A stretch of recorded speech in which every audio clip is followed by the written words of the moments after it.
अस्सलाम वालेकुम students. Exercise 5.4 question number 1। और इस एक्सरसाइज में हमने क्यूबिक पोलिनोमियल्स को फैक्टराइज करना है बाय फैक्टर थ्योरम। क्योंकि पोलिनोमियल क्यूबिक है तो इसके फैक्टर आप लोगों के पास तीन ही होंगे। जितनी डिग्री होती है उतनी आप लोगों के पास उसके फैक्टर ही होते हैं। तो यहाँ पर हमने क्यूबिक पोलिनोमियल को फैक्टराइज करना है, तो इसी वजह से इसके फैक्टर्स हमारे पास तीन होंगे और हमने उसके वो तीन फैक्टर फाइंड करने हैं, लेकिन फैक्टर थ्योरम की मदद से। अब इस पोलिनोमियल में जब हम फैक्टराइजेशन स्टार्ट करेंगे इसकी, तो सबसे पहले हमें यहाँ पर दो चीज़ों को देखना होगा।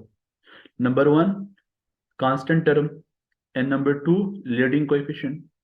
लीडिंग कोएफिशिएंट मीन कि आप लोगों के पास उसी पोलिनोमियल में जो हाईएस्ट पावर होगा उसका जो कोएफिशिएंट होगा उसको लीडिंग कोएफिशिएंट कहा जाता है।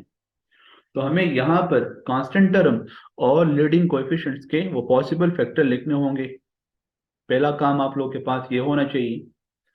और जो कांस्टेंट टर्म होगा उसको हमने यहाँ पर पी से रिप्रेजेंट करवा दिया, और जो लीडिंग कोएफिशिएंट होगा उसको हमने यहाँ पर क्यू से लिखवा दिया।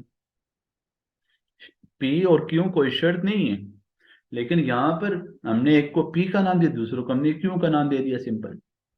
अब कांस्टेंट टर्म टू था, तो टू के जो पॉसिबल फैक्टर थे हमारे पास वो +1 और -1 था, और +2 -2 था। पॉसिबल फैक्टर मीन कि ये इस पे डिवाइड हो सकता है, ये इस पे पूरा पूरा डिवाइड होगा।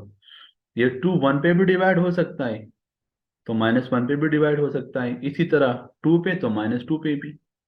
और जो लीडिंग कोएफिशिएंट था जिसको हमने क्यों से लिखा हुआ था, उसके जो पॉसिबल फैक्टर थे हमारे पास वो +-1 था हमारे पास।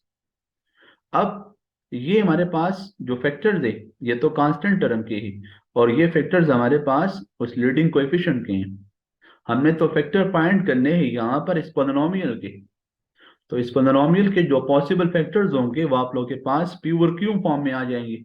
मैं पहले बता चुका हूँ कि हम इसके लिए जो मेथड एडॉप्ट करेंगे, जिसकी मदद से हम ये फाइंड करेंगे कि कौन सा नंबर इसको जीरो करेगा, जीरो ऑफ द पोलिनोमियल बनेगा, उसको हम कहते हैं कि रेशनल रूट थ्योरम, या उसको हम रेशनल रूट टेस्ट कहते हैं। कि ऐसा कौन सा नंबर होगा जो इस पोलिनोमियल को जीरो करेगा, इसका रिमाइंडर जीरो आएगा हमारे पास। तो ये बनेगा प्योर क्यू फॉर्म में। तो पी की वैल्यू तो आप लोगों के पास +1 और -1 और +2 -2 फॉर्म में थी। क्यू की वैल्यू आप लोगों के पास सिर्फ और सिर्फ +1 और -1 थी। तो यहाँ पर डिनोमिनेटर में 1 लगाने की जरूरत नहीं है, क्योंकि अगर 1 लगाएंगे तो भी कुछ फर्क नहीं पड़ेगा। अब यहाँ पर ये टोटल हमारे पास चार पॉसिबल फैक्टर्स आ गए, +1 -1 और +2 -2।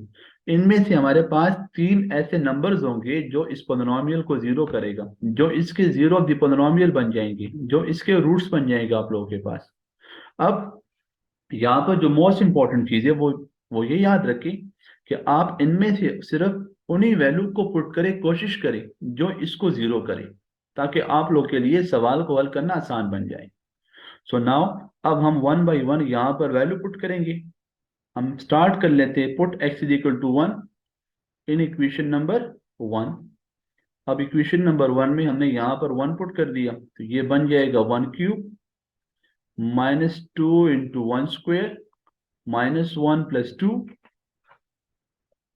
ये बन जाएगा P ऑफ 1। 1³ तो 1 के बराबर है, 1² 1 आ जाएगा, और जब 2 से हम 1 माइनस करेंगे तो इधर 1 आ जाएगा। ये बन जाएगा हमारे पास, ये 1 था और ये भी 1 था, जब हम इस 1 और इस 1 को आपस में ऐड करेंगे तो ये बन जाएगा 2, और 2 1 are 2, सो 2 - 2 0 आ गया। यहाँ पर आप लोग देख सकते हो कि रिमाइंडर हमारे पास 0 हो गया। इट मीन दैट कि जो 1 हमने पुट किया 1 हमारे पास इसका रूट बन गया, 1 इसका जीरो ऑफ अ पोलिनोमियल बन गया। तो अगर मैं पहले बता चुका हूं, अगर जीरो ऑफ द पोलिनोमियल बन गया तो ऑब्वियसली फिर वो उसका फैक्टर भी बन जाएगा आप लोगों के पास, जब आप इसको x-1 फॉर्म में लिखोगे। तो सो x-1 इज 1 फैक्टर। ये हमारे पास पहला फैक्टर आ गया, क्योंकि यहां पर आप लोगों के पास x इज इक्वल टू 1 था, तो ये फिर बन जाएगा x इज इक्वल टू 1। तो ये बनेगा आप लोग के पास x minus one is equal to 0। So x minus one आप लोग के पास इसका फैक्टर बन गया। अब हम आ जाते हैं दूसरे वैल्यूज की तरफ आ जाते हैं। हम यहाँ पर दूसरा नंबर पुट करवा देते हैं। अगेन हम पुट कर लेते हैं x is equal to minus one in equation number 1। तो ये बन जाएगा p of minus one is equal to minus one power three minus two into one square minus one plus two. Minus one power three mean के minus one को 3 दफा multiply करें तो minus one आ जाएगा। इधर माइनस वन स्क्वेयर है तो one आ जाएगा और ये माइनस माइनस हो जाएगा plus. So one plus to. अब यहाँ देखिए आप लोग, ये आप लोग के पास माइनस वन है और ये आप लोग के पास प्लस वन, तो कैंसिल हो गया। ये माइनस टू प्लस टू आ गया। इधर भी आप लोग देख सकते हो कि रिजल्ट यहाँ भी आप लोग के पास जीरो आ गया। सो अब यहाँ पर आप लोगों ने x is equal to minus one put किया था तो ये बन जाएगा x plus one. x plus one is the second factor. या हम यहाँ पर ये लिखवा सकते हैं इज अनदर फैक्टर। अनदर भी लिख सकते हो और अनदर अनदर नहीं लिखवाना तो आप लोग यहाँ पर सिंपल लिखवा रहे is second factor.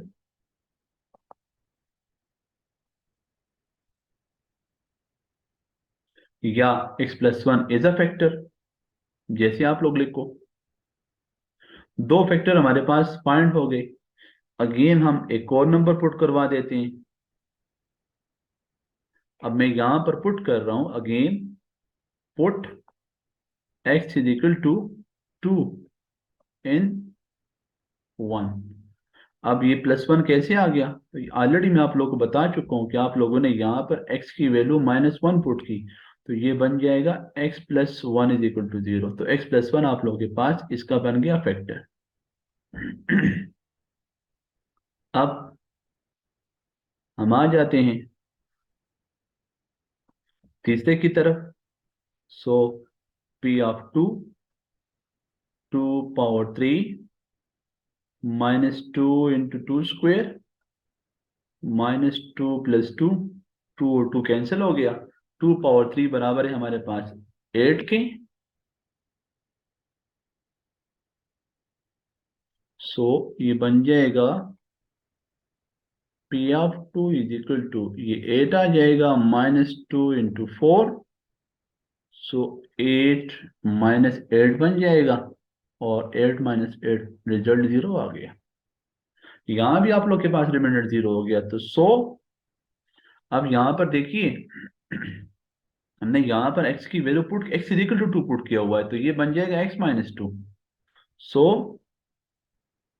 x minus two is third factor.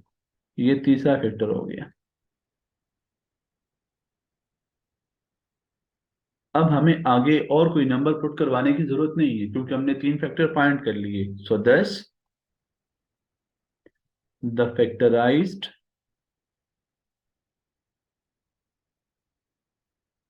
Form of p of x जो पोलिनोमियल था हमारे पास x cube minus two x square minus x plus two is हमारे पास जो फैक्टराइज फॉर्म हमारे पास इसकी आ गई वो आ गई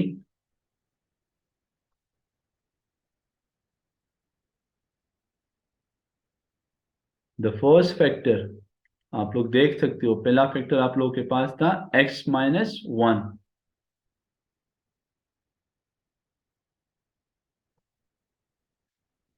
दूसरा था x प्लस वन